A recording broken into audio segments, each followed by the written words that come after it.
here we are. We've got a fairy tale of a marriage, perception. Then we get married, a few hiccups, and what's never, in my opinion, people don't ever consider that actually. And this is what we're here to talk about today: is might lose a baby if we get pregnant. It's just not on the cards. And I don't know where to go to get support for that. I mean, you say first. Yeah. Was there more than one? Yeah. Wow. And so you want to talk about it, and how was your approach to that situation? So I remember when we found out in the hospital, the way it was broken down to us was quite cruel, I'd say. Wow. And funny enough, we always see the woman who kind of did it when we visited that hospital. But anyway. Oh, I thought you meant you marked her face. Oh, no. But I did have marked her face. Well, we have marked her in a way. Because I'm like, oh, there's that woman. Yeah, sure. And so when it happened, I burst into tears immediately. Wow. And I guess I am in touch with my emotions, but then again back to my upbringing, and obviously because I've had to fend for myself a lot from the age of 13.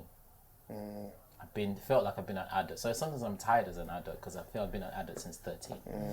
And so it felt, and I said this, we spoke about this later on when we did talk, was like I feel like I haven't got time to dwell on something.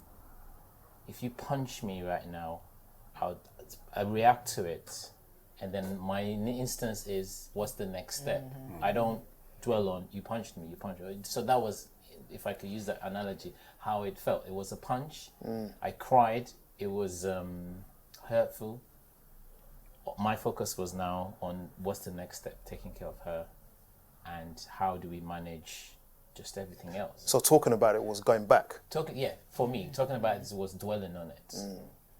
And I can appreciate that it's like, okay, we need to talk about it. But then I guess at the moment, at that time, I didn't think it was, it's happened, it's hurtful, we need to move on to the next step. So that's been my life, as in, something's happened, we've started, you just can't dwell on it, but it's like a train, you're crying about the fact that you've missed that train. Another train is coming, you need to hop onto it. So that's my, and I would say in a way it hasn't changed much. It's just I'm a bit more attentive to like, okay, it's probably going to take you longer to get over such things. But for me, it's like, well, it's happened. How about you guys? It's hard for me to ask. I'm like, yeah. So for us, it was weird because we already had our first child. We already had Israel. Israel happened before we were married.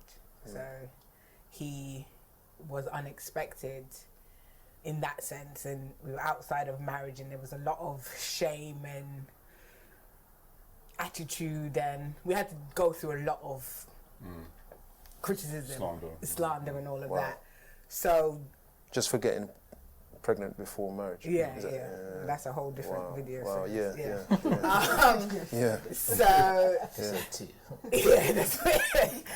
So this pregnancy, we were now married. I mean, he was telling everyone, like, baby's on, second baby's on the way, or really, really excited. And I could say, when I said it to my mum, I remember when I told her I was pregnant with Israel, it was like, so what happened was, and it was kind of, and she said to me, you're pregnant. And I, oh, okay. But this one I could say, Mum. Yeah, proudly. Proud.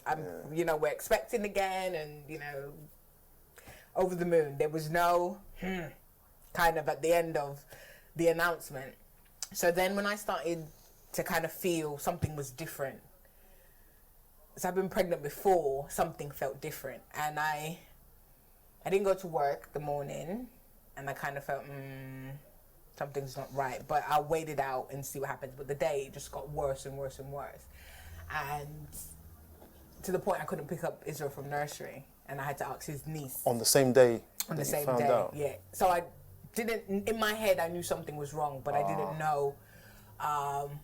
Just to be clear, you feel something's not right in your body. Yeah, so I started to spot. And you've got the school run. Yeah, school run. So I called his niece, and said to her, I called his mum and said, can you pick up Israel? I'm not feeling too well. And she asked his niece. So by the time his niece came, I was in full blown, the spotting had gotten really, really heavy. Yeah.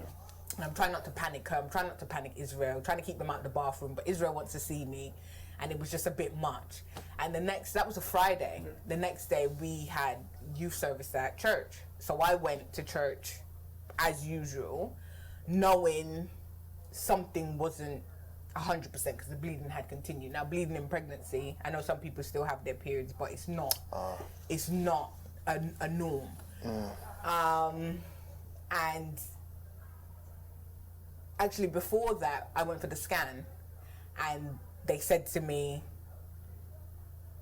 the baby's not developing right. I went to the scan by myself, so I was furious because he was at work and you didn't come with me. So already I was angry that he wasn't there, and it was important for me, I think, for him to be there, but work, he couldn't be there. So when they told me that, I was kind of like, no, but Jesus, Jesus has this, it's fine, it's gonna be fine, like, how can this be happening? We're now married, How come that didn't happen with Israel? My pregnancy with Israel was fine from day one till he came out. So how is this now happening? And we've been made right, I guess, in my thinking. That's what I was thinking. So yeah, we went to church the Sabbath, and then he gave a testimony and said it. So everyone now burst out crying. Everyone's looking at me. Who's everyone? All the young people. And we had youth church. So we had youth church. So everyone's now crying. He's crying, and I'm just like stopped in this moment. Like a deer in headlights. And I felt like if I started, the service wouldn't have gone on. So I kind of was like, I'm fine, and got busy, setting up. We had lunch today, so I set up lunch and all of that. But in my body, I could feel that this was happening to me. And then the Monday we went to have the checkup, and the lady, she was really nice actually. She said, I'm sorry to tell you, but that pregnancy has ended. And he was there with me this time. And in a couple of months' time, you'll be able to try again. And I think that gave him the kind of reassurance, because he started to talk at the time, talk to her about it. But I was still in my mind, I was thinking, no, but God, this was supposed to be happening. Why is this happening? Why? And then he posted it on Facebook. A few other people got in contact with me about it. One person being Naomi. Now, Naomi and I have been friends, but not close friends over the years. She and Alec went to school together. And her message, because they had just been in that position, was life-changing. She doesn't even know. Her message, and she came around and she was so open because she had just gone through it, that our conversation was different to everyone else who was trying to say the right things, God knows best and all of that, but not touching the core of how I was feeling inside. And being a married woman and being able to acknowledge that something's not right. Because I think sometimes when we go through things in a couple, you try to keep it just between yourselves as a couple, and you don't want to include outside because, people say whatever happens here is supposed to stay here. But in that situation, I felt he couldn't relate to how I was feeling.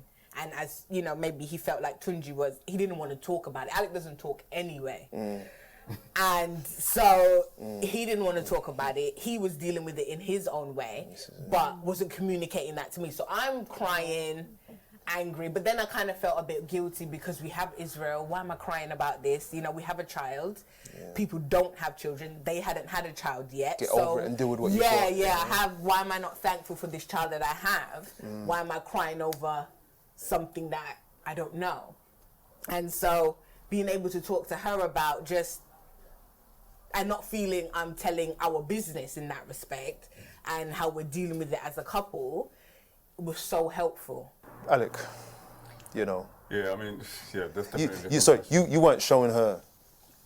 How was you dealing with it? Maybe you weren't there for it in a certain way. What was you In dealing a similar way to Tunji, I'm like, okay, this happened. Okay, I still need to be there for. We still need to make life happen. You know what I'm saying? So we had Israel. I need to get him to school. I need to go to work. I need to. in a I mean, different place? I can't stop and dwell on it. What I did in my quiet time, I guess I thought about it, and I don't think I've actually ever cried about it. Wow. To be honest with you, apart from the time in youth church when I announced it, and that day I was just like, it just came out. I just, it was actually testimony time. We normally have a period of testimony time in our youth church service, and I started off by saying, you know what, we was hoping to have really great news for you guys today, but unfortunately that's not the case. We just had a miscarriage, and that's when you just, your heart's just heavy and you just have to say it. At that time, I just felt so heavy at that particular moment, and it came out in the way it did, and I didn't want to put Kish on the spot. Obviously, that's not what my intention was. But I'd just been heavy of heart. I just had to just get it out. Yeah. And yeah, the responses were mixed. So I'm a kind of person, and I'm working on it, that if you rub me up the wrong way, that I have a really strong vendetta against you. And I'm working on that. And I didn't appreciate, why you couldn't tell me? I'm like, is that the first thing you could say? Yeah, that was the first thing really, you could say. that, or can't you say it's a sorry? Like, why are you upset that I didn't tell you, or that we didn't tell you? Why can't you just be there? Like you just said, compassion is needed, rather than your advice and your words you want to put on top of whatever you think is that you should feel that you should say. Yeah, man. I mean, to be honest, ever since then, and we've had Judas since, and Judas been a great blessing. He's like really close to me, close to my heart. But the one thing that really nags at me over the years is that it's always felt that there's just like a big hole in our family ever since that day. Yeah, we have Israel, and then there's a cross, and then there's Judah. It's somebody. Yeah. Wow. You know what I'm saying? It's like I never got to meet that person. And as a, when I heard when Kish said we were pregnant again, and I'm quite imaginative in my thinking, like in my own head. Like, I started even forming how that person would even look to me. You know what I mean? Like I started thinking about how that child would be in character. So I had already made a formulation of that person. Wow. Already in my head, and it was just like, whew, Gone. Wow. nope, not today. You're actually missing someone. Yeah, I don't think Judah's replaced. He hasn't replaced, no. He's never. You can't just have another baby. It's a and massive just- blessing, of He's course. a massive But blessing. it's not a replacement. It's just like it's something that's supposed to be. Someone else was supposed to be there. And I think also the fact that Israel was aware, Yeah, because yeah, we that were was so excited that we're like, mommy's having a baby, so he knew. And then obviously he continued taking Israel. I'm wrapped up under the duvet, and he's like, "What's wrong, mummy?" And then we had to tell him mommy's not having the baby. So when I was pregnant with Judah, we didn't tell him for a very long time, and we were out somewhere, and we were in New York. Yeah, it was in New York. Yeah. And this lady, because he's on soya milk, we had to put his soya milk in the fridge at the hotel. They let us leave it in the fridge. So every morning we would be talking to this lady because she went and got the milk for him, and just, where you guys from? And all of that. And we started having a discussion. And he's sitting there having his breakfast, eating his cereal, and he's like, "Mommy has a baby in her tummy." And we both looked at each other like, "Did you tell?" Because I didn't tell. We didn't tell him. And I was like, oh. And she looked at me like, and I was like, "I do, but we hadn't told him." And he was like, "The other baby died." And just like that, I was just, children are so aware of things and how, and maybe because I was acting a bit more protective or something, he knew something was happening, and he was able to relate it back to, well, this has happened before, but that baby died. And the lady was just like, oh my goodness, this little boy, you know, at the time he was what, 3? Yeah. Just so aware of our experience. And I mean, he loves, I say they fight, but you know, he really loves being a big brother. And he's very much aware of life and death because of that experience. Because, again, I always go back to my drinking, because something I'm happy to share is last year, and I finished the beginning of this year, I started going counselling. So I finished this year, and I had to really look at my past, something I've never really done before. Wow. And I realized lots of things. So emotional support has not always been there. Emotional support is something that I don't think I have. I think I don't recognize it anymore, or I don't see it. I don't think so people might say, oh boy, but when I did this and did it, I'm like, oh, okay. So I don't recognize it. So, you know, having grown up in England, having been born in England, I remember my mom would say, I love you. She'd give me a kiss on the cheek, you know, and there's always that love. Then growing up in Nigeria with a few things that happened with life, you know, she was taking care of 3 boys by herself. And I'd said one day that, Mom, you don't say I love you anymore. She says, well, I pray for you and I feed you. And that, in her sense, was me showing love. And so I think at that point, perhaps, was when I kind of closed off to it. So you adopted that method? No, not the method of that. If I feed, it was more the fact that I didn't particularly know how to receive emotional support. You didn't expect it. I didn't expect it. I think this was the chipping of the expectancy. Like, you know, your mom is your mom, but don't expect to say I love you. Do you know what I mean? If she feeds you and she prays for you, you're lucky that you're getting. So it's the whole thing. And even, you know, growing up, even when girls were interested and they said I like you, I would run. Like, it was that kind of thing. And so, yeah, it's like, you know, and so with that, it was, I think, you know, Naomi saying that I was running, I think maybe she's speaking metaphorically, but I think it was just the fact that I didn't have the time. I didn't have the time to cry. I've done it. I didn't have the time to cry. And I think perhaps places where I thought there'd be more emotional support, there wasn't. Even though I didn't expect it, but you kind of, you kind of, you know, you tell someone something, well, not for me. I expect that my wife expects something. Does that make sense? As for me, I know that I'm what's the word, broken in a way, in that sense. So, and also I had a special way of telling someone information that it never quite landed on them. I don't know how I do it, but I could tell you, I got robbed the other day, and you wouldn't hear that because of the way you said it. Yeah, you wouldn't hear that. That's an emotional thing. Like, you know, you got robbed.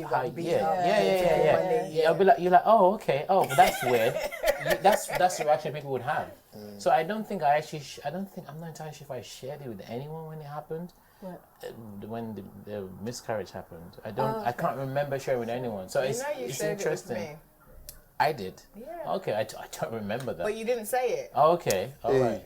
You didn't say it, but I put 5 and 5 together. Right. 5 and 5. That's another skill. I leave breadcrumbs. It's up to you to. If the thing is, I've said this to my friends. If you want to know, ask me directly. Ask me direct questions. You have to. Have you eaten today? Not how are things, but you think I haven't eaten. Okay. Just have you eaten today? I'll give you a direct answer. So it was that kind of thing, and I think it wasn't shame per se. It was just more like, how do you open up to get? How do you open up to get? You know, emotional support. And I don't even share things on Facebook, so I think it's quite commendable. But I in a million years. He doesn't. So I was like, what is this? I used to them times, not anymore. I don't really post that much. But not personal stuff, like, you know, I like pizza, but not. But you know what? That time I was actually different way of expressing yourself. Because I was pastoring at that time. Yeah. Okay. You know, I thought I needed to be open and not just coat over it. You know, oh yeah, things are good and preach and like, oh, you can make it. And like, okay, I've been through stuff as well. So I felt that I had almost like a duty to be open. Just be a bit transparent. Yeah. I mean, this is another topic now, but sorry, no, you go ahead. Go ahead. Oh no, I was just going back to when you said about the love and Yep. Love and compassion. Yep. The love and compassion, I think, for us came from people that we didn't expect. Yeah. That's, I think, the surprise for us. Where we maybe expected the love and compassion, it was, Lacking. yeah, it was a bit like pat on the back Yeah. type of thing. I guess in a way it's that thing of maybe even what you were asking us, like not knowing how to Broach how the to subject. deal with it because never been through it maybe. So they, but yeah, surprisingly the love and compassion came from people. Actually, one friend, I don't even know how we ended up telling her, but it was her that said, well, look, I know a couple that we knew who said they've been through it. How about if you talk to them? I was like, oh, didn't know they went through it. And but I can't remember how long it took us, but it felt quite instant in terms of when we maybe said, yeah, sure. And then they came over as a couple, sat down with us and just talked. And Was that good for you? yeah, it was kind of, I think it was just like, she said that thing of like, I can just say everything. There's no judgment, there's no like advice, oh, don't worry, at least you know it can happen. It's like, Yeah. So did you not want advice? What did you want? I don't think I knew what I wanted. I think I just knew I needed to talk. I just needed to say how I was feeling. And for me, the first one, I think had very much, I think because it was the first one, had a really emotional effect on me because it wasn't, there was no sign of anything was wrong. So it just hit you like a train out of And nowhere. for me, I go through very severe sickness in the early pregnancy. So I think it was from that. We went into hospital and they said, okay, we'll do an early scan just to check what's going on. And, basically lying down. And it wasn't even the lady that was doing the scan. It's the second time, because we the first time. Oh, Yeah, the first time they were gosh. like, oh, it might be a machine or something like that. It was like, I don't think I was. I That's think true. I was already worried, but then I'd already started managing my worry at that time, which is something I do a lot. And then the forgot second that. time we went in was when the But woman was another woman was checking it, and she was like, I'm just gonna go and speak to my supervisor or something like that. And then she came in. And then she came in. She wasn't even talking to us. She was No. talking to so it's very clinical. Yeah, So it was like just so obviously. Yeah. So It's obviously there. it's and it was like Obviously. Well, hello. Just like it. Yeah. and I just started crying. I just started crying. Did they immediately. react to your crying? I just don't remember. I didn't see anything. Because when I was saying to the guy on the scan, like, where are you seeing that it's not developing? He's like, well, this is how it's supposed to look, and this is not how. And I'm like, he's looking at me. Do you But want then to the fight? thing is, do you want to go? Yeah, like, you would think that. Like, why are you talking to me? But the thing is, another thing I do, which in a way it might be good or bad, is I already start to, help them in my head, maybe it's for my own good, justify their reaction. They see this all the time. Yeah. This is new for us. Yeah. But despite that fact, they need to be aware that They need to be this- more sensitive. Yeah, Yeah. this Yeah. might be your first, even if it's not your Yeah. first child. This might be the first time this has ever happened to you. It So I could be the think- 10th time. It could It's be- yeah, still, the like, same. come Yeah, on. it's still the same. So I think in a way they say all the time. So it's like but it was still like, well, couldn't you have almost like a prep? You know, like, Yeah. So Prep us. yeah, This prep is us. what So we even the person that came back into the room, the woman who was with us initially, I think she was she awkward? She was a bit remorse because she was more like, have I actually told them kind of thing? Like, so It was weird. Sorry, I caught you, but I was just trying to make. There was a second time that we actually. The second time Yeah, we did the scan. I did. Thank you for that reminder. I didn't actually remember that process, but I think for us, also the fact was that for me, we had to then make a decision of how. I don't even know the terms. How you kind of clear things. Clear things, because it's like there's nothing there now, but you need to kind of get rid of what's left, and so it's not a case of it's gone, you can move on. It's a case of there's nothing, but there's stuff left in your body now that you've got to deal with, and it was kind of like, what do you want to do? These are your options. Go home and think about it. It's like, but I'm going home with this. Okay. So I think for me, that's why it was so emotional, because it's like, you just told me there's nothing there now, and I still got to go home with parts of this. And I think that's why I was like, I need to talk about this. I need to tell, like, what do I do? Like, how do I handle this? Because they're telling me, okay, you can take a tablet or you can have an operation. And if you take the tablet away, you're going to have to, come back to the hospital and you sit down and you wait, or you wait at home. And I'm like, this is like, Yes. What? Sorry. Like, it's, it was, I remember we made the decision, or did we? Yeah. Yeah.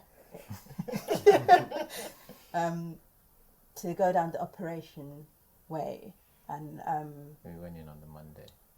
you remember a lot. So it was the Friday that we found out, and it was either to do it that day or the Saturday. And I think I had been in hospital at that point, and I know weekends it's a terrible time to be in hospital. But then also part of me was hoping that they were wrong. Yeah. So I said we'll wait till Monday. I think you kind of wanted it there and then. But then I said, thinking back, we probably should have done it there and then. But I just knew that weekend would have been just terrible in hospital. You had the best interests, really, but it could have been a very emotionally damaging decision. Yeah. So I said we would wait till Monday. So we went in on the Monday, and it was done on the Monday. Yeah, it was. It was very emotional. I remember crying, talking to God. Why, God? Why? And I was like, I'm just left with this. What? Like, you kind of hope, like, maybe I'll go in and they'll be like, oh yeah, there's a baby. I was hoping that so much. I was, yeah. And Expectations from God. I love God. A lot of bad things have happened to me, my family, friends, and I'm listening to your story. And as far as I'm aware, you're all believers. But when your expectations, this is one of the great expectations of life, and it goes pear-shaped. Who is God in that moment? At that time, in that period of weeks and months, even up to date? When it was going on, who was God? I wasn't angry. Parts of me felt a bit like this was retribution for past mistakes. I did have that kind, and it was in an open discussion with him. Like, is this because we didn't wait and we had Israel? And Israel has been one of the biggest blessings for both of us. I would say, life turning around, blessing. And that's when God actually made that much clearer to me. That's not how I work. I'm not like, because you did that 2 years ago, this is my time to strike. Whatever, for reasons I will never know, that baby wasn't developing properly. And it's nothing I did or didn't do. It wasn't I didn't eat right. With Judah, because of when we found out, I remember we were out at my friend's party and I had on heels and all of this. you just hear healthy baby, you know, so you can kind of over process things and think, oh, I did this, or I didn't eat that, or, you know, my friend's cousin was pregnant for 7 months and didn't know and was skiing and drinking, and the baby came out, head was a bit funny, but the baby's fine. So this is not... Don't make me laugh now. This is not how I work. I don't say tit for tat as we as humans. Yeah. So I had those conversations with him, and I also saw... That is an interesting first response, isn't it? That, Yeah. God, what did I do? Yeah, what did I do? Why is this happening? What did I do? Yeah. But I also see that it was, for me, a preparation for losing my dad. Because that was a bigger, someone that I did know, who I did love, who I did meet. And so that kind of, as much as it's a different bereavement, it kind of, my father was the first person in my immediate family to have passed away. And that kind of prepared me for that kind of emptiness. And being able to grieve in such an open way. And so I you know, sometimes you think, I don't know his plan, I don't know why, but I just have to trust. And I didn't let go and say, I don't believe in you anymore and I'm not going to serve you. I held on tighter because what is coming, at the time I didn't know Dad was sick. Didn't know my dad was sick with prostate cancer. He knew, but we didn't know. But looking back, I know I held on tighter because of what was to come. A question to you guys. Who was God at that time? I think you spoke to God more than I did. That's why I'm looking at you, because you can remember hearing me talking aloud. Yeah, a lot. I think I've only just adjusted that mentality maybe this year. Wow. For so many years, and so that has happened years before this, you know, as in the miscarriage happened, before my mentality changed. I've always seen God as a typical Nigerian father. Yeah. Whereby you have done something. You're going to see, it might not be today, but you're going to get punished. Oh, brother. So, you know, I remember growing up, and you know, you're getting smacked for something you did weeks ago. Yeah. But just because you triggered something. Yeah. I So remember. so that was my. So I didn't really talk to God about it. I just more thought, okay, so I must have done something. Yeah.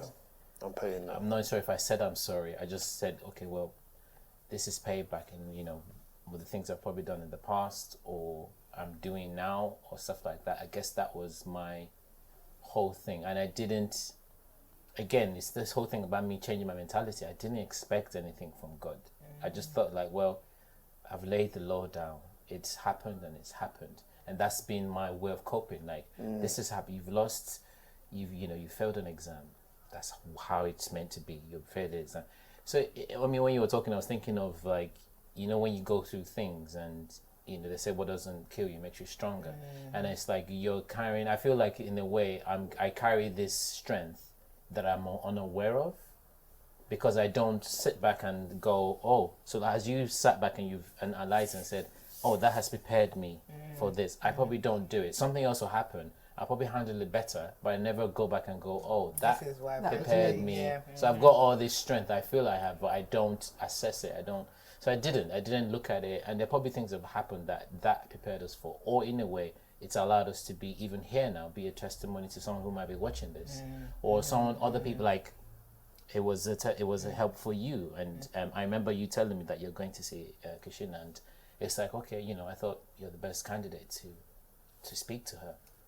So I didn't quite, I wasn't quite aware of those things. So in terms of, I don't think I really spoke to God about it. It was just more of like me saying, yeah, this is something I did.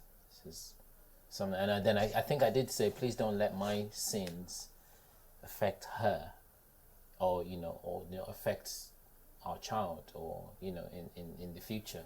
And this is after this has happened. I think I did say those things. Can I ask, how did that affect, if you feel that you've been paid back, How does that then affect you, and how does that affect you both? From what you're How would thinking, it affect me? from your thinking, Yeah. that mindset, how does that impact on the relationship?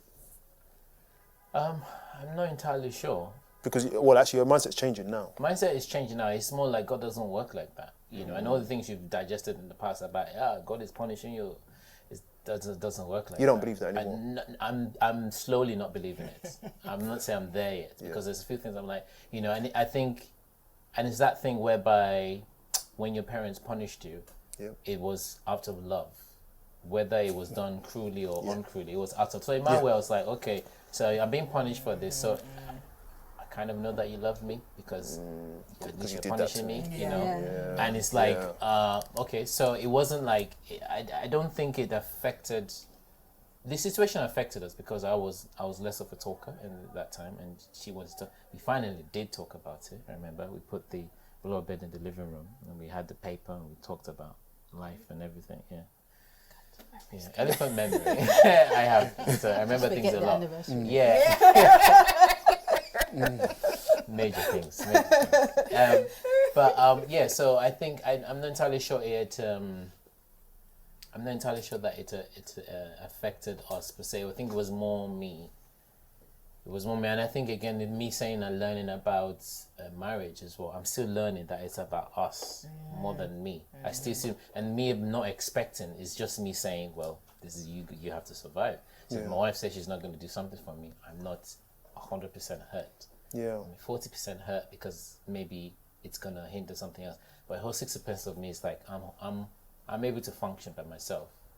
So I have that kind of a bit of an island mentality even in my marriage. So that me being punished, I didn't see it as us being punished. I thought it was me. So I was actually like hoping that what I'm being punished for doesn't affect her. Okay. Yeah. Yeah. So Alec, how does God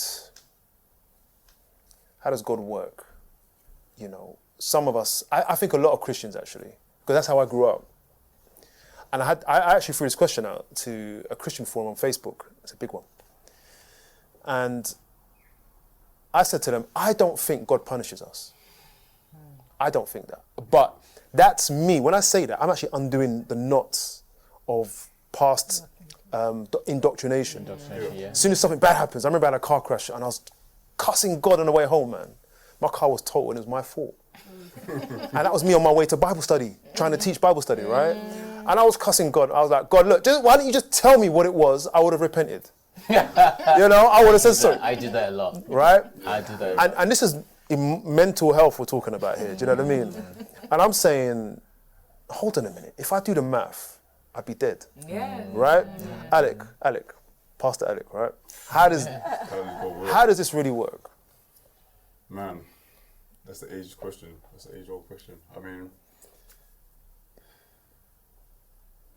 if we knew how God works, then we would be God. Yeah. I think a lot of things that happen to us are, you know, for our strengthening. I think there's a story in the Bible when Jesus was going to heal a man, and he spoke about people just wondering, why is this man sick? Why is this man sick? Yeah. Is that it's not because of something he's done. Yeah. So the glory of God can be revealed. Wow. Wow. And I think these things, unfortunate things happen to us, especially Christians, because we're not out of anything bad happening to us because we follow God. Yeah, we're not immune. You So know, we feel like we're immune. Then it's We're like, not. oh, I'm a Christian. This shouldn't happen.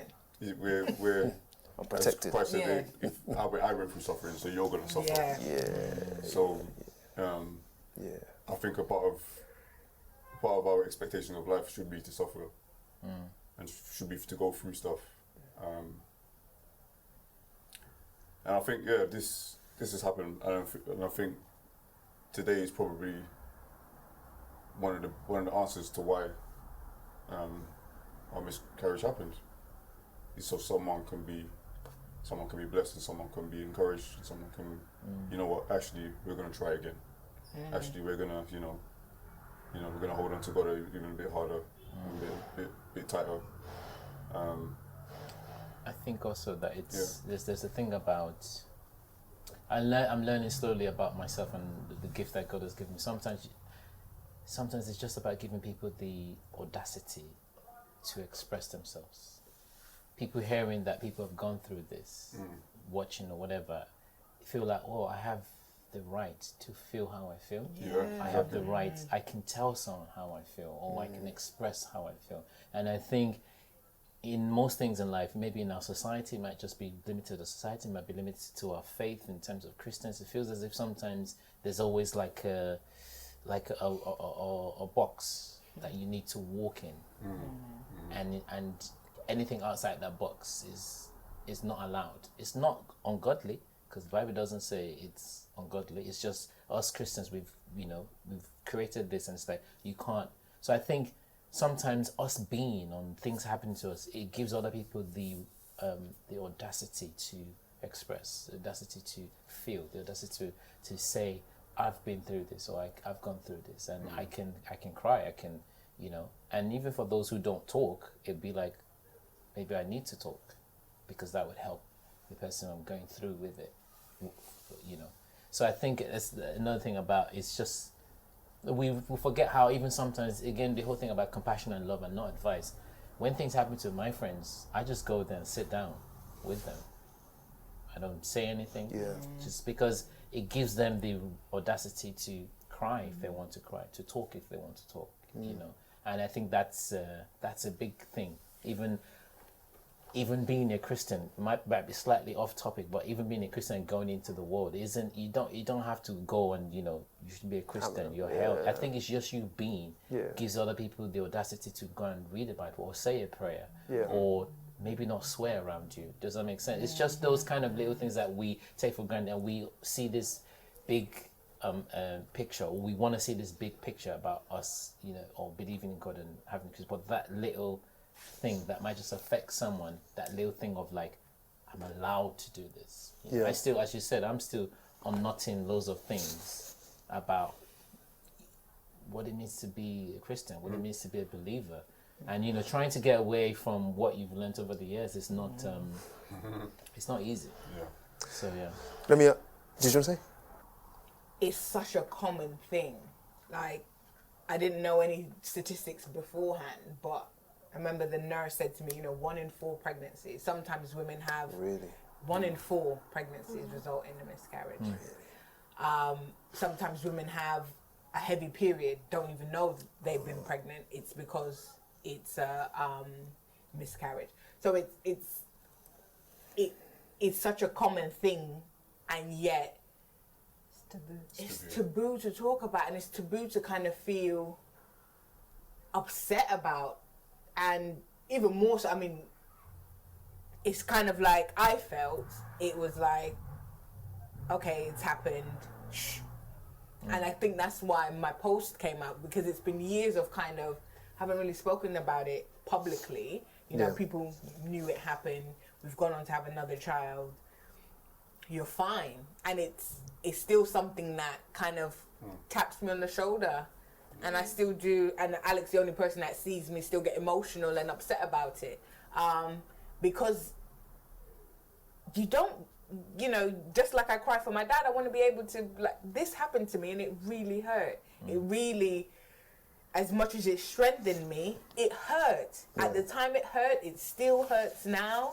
And it's something that I will live with forever. It's not something that will go away. Grief is just like any other grief. It ebbs and flows, and I might be fine, and I have my children, praise the Lord, but tomorrow something will happen and I will be back in that hurt and pain, and that's okay. It doesn't mean that I'm less closer to God. It doesn't mean I've stopped believing. I'm feeling. I'm a human. I feel. And I think as Christians, sometimes we think you can't feel. You're just supposed to be. If you're feeling too much, you're not being spiritual. Yes. And something someone said to me was, look at what happened to Job. Job never complained. Have you read the book of Job? Because he did complain. He did. For like 35 or 40 chapters. Was that okay? He complained. He complained. Most of the book, right? Most of the book. He complained but he wouldn't be like a They read the joke. first 2 chapters, they think, oh yeah, he didn't complain. He didn't complain. And then they read the last chapter, they think, oh Yeah, he oh, didn't look at that. They didn't read the whole 30 odd chapters in between. Yeah, they skipped. But let me throw this there. Reading the book of Job, I had this discussion with my brother-in-law. He and I, we have this. We go in, right. You're not always going to get a reward. No. No, that was just Job. And sometimes people read the Bible and think, well, if I'm going to claim his promise, like I'm going to get twofold. He got, or is it, he got double of what he lost. And I'm like, if I lost, how many kids did he have at first? 10? Was it 10 children at the party? Yeah. Hey, you can give me 20, but I lost my 10, and sometimes people are trying to adopt promises that are not necessarily applicable to them. But the story for me personally is, and I'm speaking as someone who hasn't gone through this, but maintaining my faith and having the audacity to just shout out to God. Do people need to be able to just be angry and let it out and is that okay? Yeah. That's an essential part, I think, of the whole, if you want to say, therapy for yourself. Yeah. And I think for me, in terms of my faith, I did maybe say, why God? I cried, talked to God, questioned what's going on, especially when you're not given a reason when it's happened, because when you ask, well, why did it happen? And they're like, well, we don't know why. It kind of makes you think, well, what's going on? But I think for me, I've kind of always spoken to God. I remember at the time I was listening to lots of songs. There's a song, but I can't remember at the moment, that I was just listening to over and over. Was it? Was it Donny? He's got the memory. It was. Okay. Anyway, while you're thinking, I'll never leave you, never forsake you, no matter what. that Andre Crouch. Okay. Maybe, but I can't remember. But, Keep singing, man. yeah. So I think me going through being really emotional, crying to God, to who was there, to the people that were there for me as well. And just, I think it's about being honest with yourself. What are you actually feeling? But I think, as I said, because the subject is so tabooed, you don't feel you can be honest with yourself. You feel you have to keep it, sometimes not even within the confinements of you as a couple, just keep it to yourself, because nobody, even when you're if you have like marriage counseling or, very few people say, okay, so you might try for a child, but what if this happens? Some don't even talk about sex. I know, but I'm saying, if you get pregnant. But I'm saying, in all of the things that might not go according to your plan, that doesn't come up, or it doesn't even. I can't think of a time where somebody has just spoken about miscarriages just as a topic to talk about. Where I only know about people that have gone through it now because I've been through it, and all of a sudden, people start talking to you. And then, for me, funny, what made Kishinda even talk to us about doing this was that I sent out a kind of devotional thing about what I went through with our last miscarriage and how it felt for me. And I felt I had to be really honest. There's no time to be, oh yes, God has been there for me and, it's all okay, it's all fine. It's like, no, this hurt. It felt like somebody had given me something and basically ripped it from me. And now I'm left with something that I have to deal with. But I couldn't get through that process and couldn't really for myself recognize God in that without me being honest with the fact of I'm hurt. And then realizing, okay, I'm hurt. And then I was continuing to talk to God, in some ways talking to others. And that kind of helped me then deal with it, process it, but for myself. Not processing it for Tunji, because his process is very different from mine. What he's going to need is very different from what I need. Not processing it for another friend. It's processing it for myself. and coming to the conclusion, right, okay, this is how it's affected me, but this is how I can, for me, going through the miscarriages that I've been through has helped me realize this is how I can help others. I can tell others, be honest about what you're going through. So in terms of, if I would say one piece of advice for somebody that's been through, is be honest with yourself. And with God. Don't, and with God. Wow. Yeah, but I think honesty is that's even like how you said when you were cussing God, even if you want to cuss, I was. let it out, because what happens internally is only going to eat you up. But for a fear of upsetting God. The thing, you can't accept God. At the time. But yeah, I get you. You know, there's that song, Israel, nothing surprises you. Nothing surprises. Nothing surprises God about anything we can say.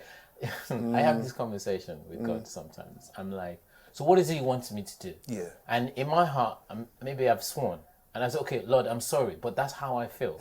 And it's like, I know I shouldn't do that. But it's like, I'm like, so the thing is, my heart knows what's right. My flesh wants to scream. And so I'm having this battle. I'm saying, God, but this is happening. Just why don't you just talk to my ear and say, this is what I want you to do, and stuff like, why are you being so slow? Like, Okay, you know, Tunji. and I've said things like that. The Garden of Gethsemane. What was happening with Jesus? When he was praying and sweating, it was the same struggle. He knew what he had to do, but he was like, take this cup from me. Okay, you don't want to take it? I got to go through with it? Yeah. Okay, all right. Can we skip this part? Yeah, let's go through it then. Okay, okay. But yeah, so I think nothing surprises God, and I don't know. I don't know if it's in the Bible or something I've just heard about you grieving the Holy Spirit, or was it sinning against the Holy Spirit? I still don't know what that sin is, because I'm thinking, okay, I mean, we are human beings, and something I wanted to say in that regards about you really expressing it's God and kind of unknotting that doctrine that we've so much digested over the years is the fact that God, although he's not a human being, he is come to he sent his son to experience. So he knows. He really does know. Yeah. And so sometimes we all have parents, or we have children, and you tell your children off, and they're not happy with you. They're ignoring you, or they say things they're not meant to say and stuff like that. I think it's the same way with God, and it's like, I don't love my daughter less because I've told her to do something and she hasn't done it. Does that make sense? He doesn't love us less. So we can holler and holler and holler. He's going to be like, well, I still love you.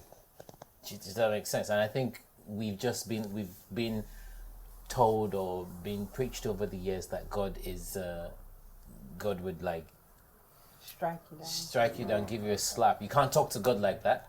What? Sorry. Let's not say that. Yeah. You can't say that about God. Like, Yeah. If there's one thing that this experience has taught me as well, is that, and I say this to a lot of people when they find it hard to accept, is that we don't live this Christian life for ourselves. It's not about us, and we've gone through this to be a blessing to someone. Yes. Wow. Whatever you go through, whatever it is, losing a father, losing a mother, losing a child through miscarriage, or whatever it is all right now. I'm gonna be here for you. That's God speaking to us. I'm going to be here for you. I'm going to comfort you. All right? Now go be a blessing to someone else through your experience. And that's what you guys did when when I came across your post. I was like, someone's going to get this. I didn't follow the post. I just read it and I spoke to you straight away. I believed that 100%. 2 people spoke to me. Right. Personally. And I know a couple others as well. Okay, let me throw this at you guys. I can't afford, or we can't afford counselling. What now? What's the best piece of advice you have for someone who can't afford counselling? We didn't get counselling. No.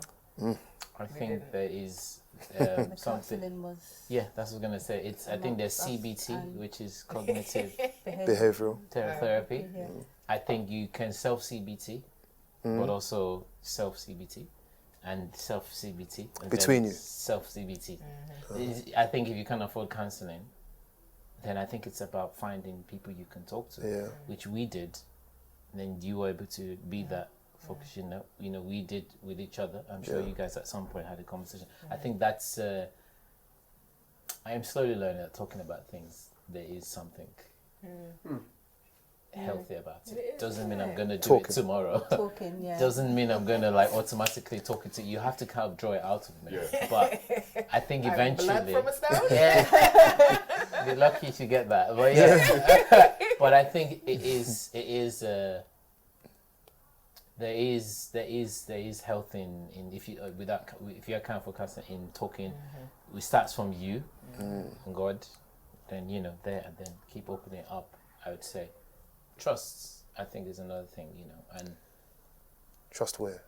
as in trust the people you're talking to. Uh-huh. And when I say trust, I'm not entirely sure what angle, because it's like, are you scared they're going to tell someone else? You're going to say they're going to use it against you? I think you kind of understand who would... there's a generation of people who you probably wouldn't speak to, because they'd be like, well, you shouldn't have, did you do it when the sun was shining? Or, Yeah. On the Sabbath? yeah, or the sun was on the side, yeah. You shouldn't be doing things Well, sorry. you shouldn't be doing those things on the Sabbath, but so I think so. I guess that's where trust is. It's not just about thinking they'll tell someone else. I think it's about thinking you. Can I say actually this? might receive. I tell you something, right? I mean, I'm all about therapy. And I say that, I mean, I've never really had it. But I find therapy, I've got great friends, including you guys now. You're in the bank now. But I've found that I went through some stresses this year that I was just like, I felt that my mental health was at risk, yeah?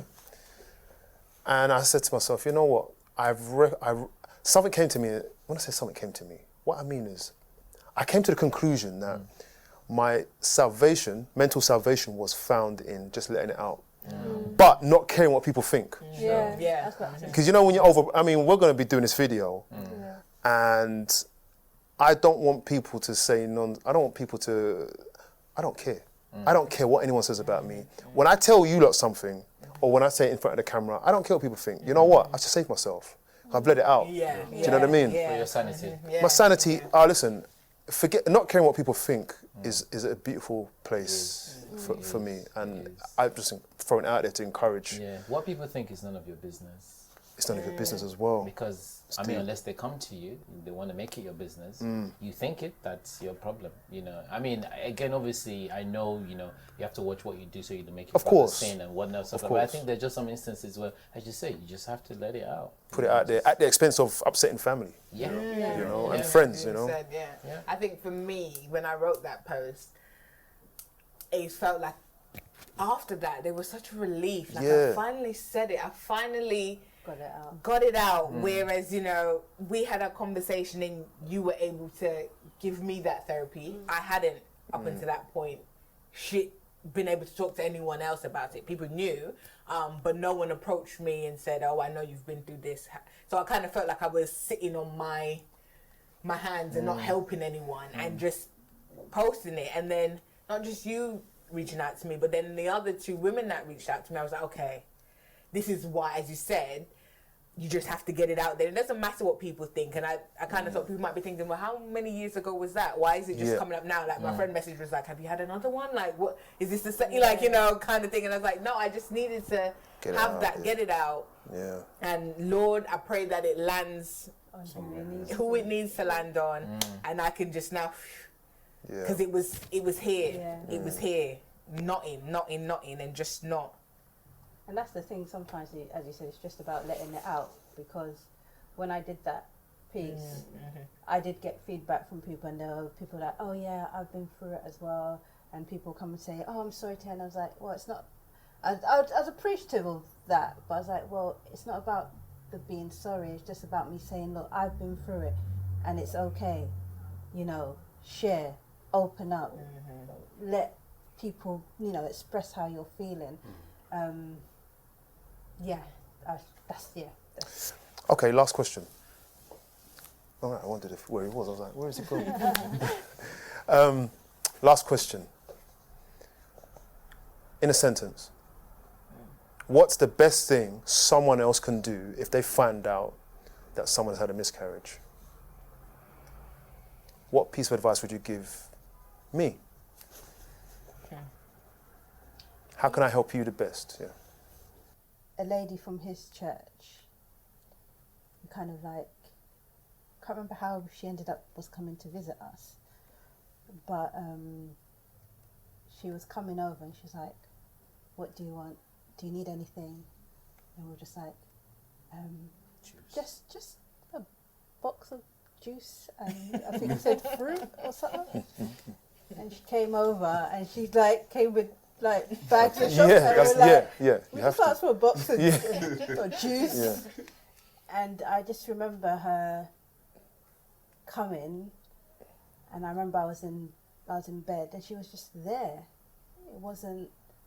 I didn't feel compelled like I had to say anything to her. But I was talking to Cindy about it this week. I was talking about her. I was just like, just that love, but no expectation. She didn't come in. She might have said, just, how are you? But there was no like, right, we're going to talk, we're going to chat. It's just like, I'm just here. I can just see myself lying in my bed and just remember her just being there and just, even now I can just feel that, that just, I don't know how to, I don't even know if compassion can, it was just so comforting, just that thing of somebody just coming and just saying, I'm here, I care, you asked for juice, but I'm giving you your shopping. I went to Lidl, I bought everything. Yeah, I think that's, if I was anything, I would say it's practical love. Practical love. Practical love. I think that's something many people don't understand. Practical love. Practical love. Words are cheap. Yeah. And that doesn't mean that you have to, I'm not saying everybody has to go and No, do a don't big do shopping. Yeah, it's not about that. But a hug. it was the fact that she was just there. Yeah. A hug, She was, a hand on the shoulder, Those are the practical love. I think it's that thing of, this is not one So one sentence. sentence. You couldn't do one sentence, sorry. You're gonna have to We edit tried. You're gonna have to edit tried. it yourself. Good luck. I just thought it's not one sentence. Sorry. Oh, right, yeah, guys, What yeah. sentence? Just go for it. Just go for it. One piece of advice to someone like me. What can I do? What's the best thing you think I could do? You don't even have to say anything, just a hug. Yeah. Yeah, it's a nice firm hug. That's it. Simple. That's it. That for me. That just says it. Just shows me everything I need to know Right. about how you feel. Yeah. And how you know what I mean. I think it's... I think everyone has said it. It's the practical love. It's the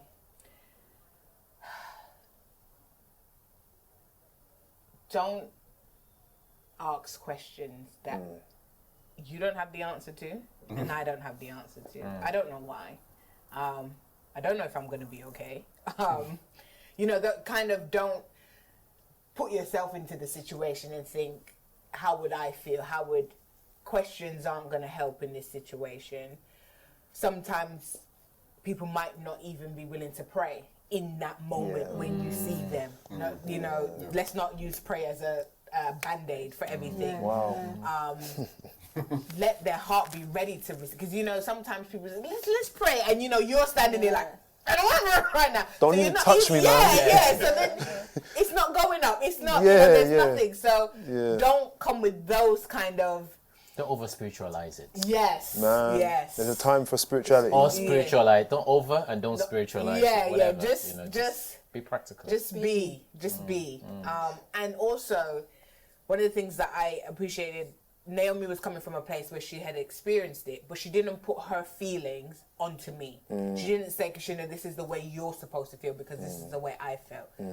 she allowed me to express how I felt in that moment, and then said, well, I felt similar. Yeah. She didn't, she didn't say, well, when it happened to me, this is, she let me speak and be willing to tell her how I felt before she communicated to me how she felt in the moment. I think that's really important. Sometimes we go into a situation, and if it's been something similar or not similar, we say, well, when, my uncle died, this, and then that person thinks, well, I have to mirror that. Yeah, and what if I don't feel? What if I was just like, I didn't feel that way? Then you kind of feel, and you don't get that authenticity. Yeah, I mean, we spoke about not spiritualizing it, but I think the thing a lot of people miss about being spiritual, like being spiritual is actually being in line with the spirit to for that moment to give what you need. Yeah. To give the person that. So if that person needs the practical, then so it's being spiritual. It's actually being practical. Yeah, Absolutely. he didn't pray for the 5,000. He gave them Gave them food. Yeah. Exactly. And in that moment, he was being very spiritual. Yeah. Absolutely. So I mean, we've got the wrong idea of what spirituality actually even means. It's being in tune and meeting that need. Meeting the need. Meeting that Wherever need. it needs, Yeah. I'm taken aback.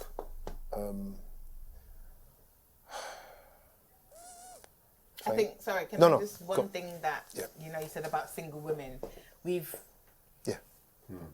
We are married, we're in couples, but I think what you heard is that as women, we didn't necessarily, our husbands didn't meet our needs. And sometimes as women, we need to remember that other women, together we're powerful. We understand each other. We can build each other. So don't think that because you're a single woman and this is something you've gone through, I need a man in this situation, the child's father, whoever.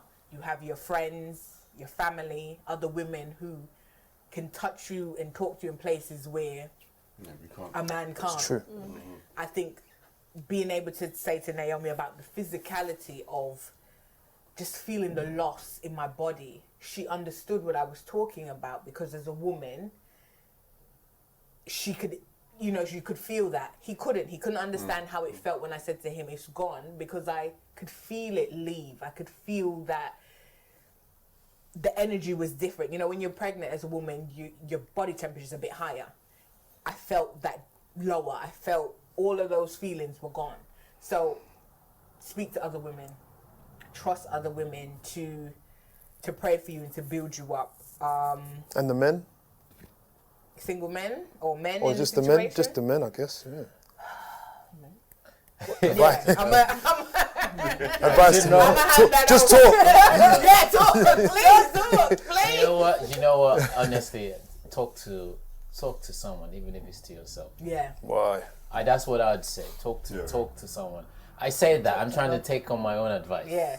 And you put You're the mirror. saying that. But you've done some of that, and I've done and some you can of see that it's helped. I've done some of that, but I think it's a shame. It's a big shame that what society has done to us as men, the fact that expressing yourself hasn't been, and it's a conversation. It's probably endless conversation, because it's years of conditioning that men are not supposed to express themselves. Because I can imagine, I don't even think I spoke to Alec in that situation, or vice versa. It's like, because we were like, you're right, yeah, good. Yeah, That's it.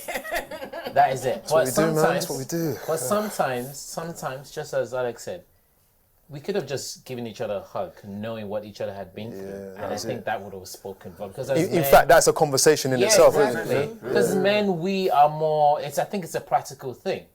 If there's a leak in the pipe, we don't go, oh, there's a leak in the pipe. There's a leak in the pipe. There's a leak in the pipe. There's a leak in the Are you pipe. saying that's what we do? No, I'm not saying. That is actually what you do, actually. Yeah, but it is. Babe, there's a leak. Same as babe, there's a leak in the pipe. Oh, okay, there's a leak in the pipe. Whereas to be like, there's a leak in the pipe. Even if it's like sellotape, you're gonna like, and that, I think men are just practical. So I think it's the practical application of how you feel. So even if it's going to the gym, going to punch something up, get it out.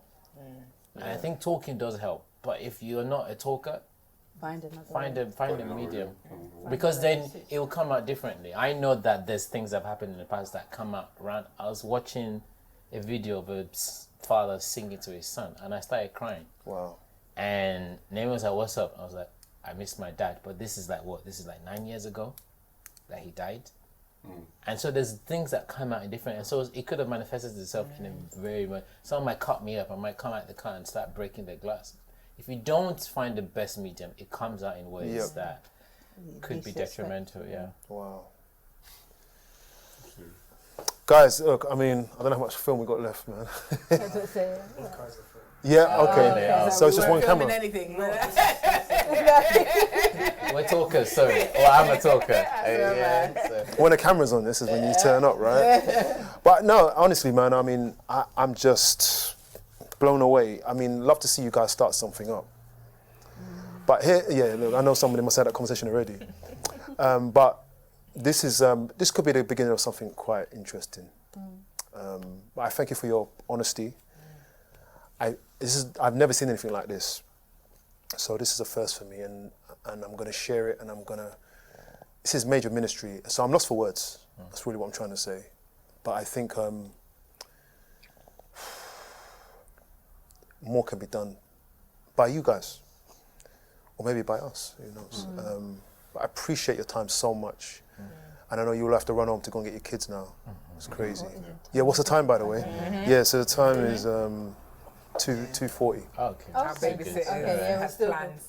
Oh, that's it. Yeah. Actually, I She don't know does. what. Yeah. No, the She's Mark said she'll She's be being babysat at waiting. church. Oh. So. Oh, you're good. So thank you so much. Thank you. Thank you. And Thank thanks for you. this opportunity as well. Yeah. Yeah, it's really good. Yeah. I think I this hope is you part of got the all- process talking. Yes. I feel a little bit lighter, you know. Yeah, I know. Spoken Yeah. about it. We spoke Might a not get a lot. chance to speak about it again. You can talk to me. Yeah. It's okay. We've got so many other things to talk about that we're not talking about. So yeah. So yeah, it's good. Yeah, I've done my bit. Yeah, that's it. I'm done.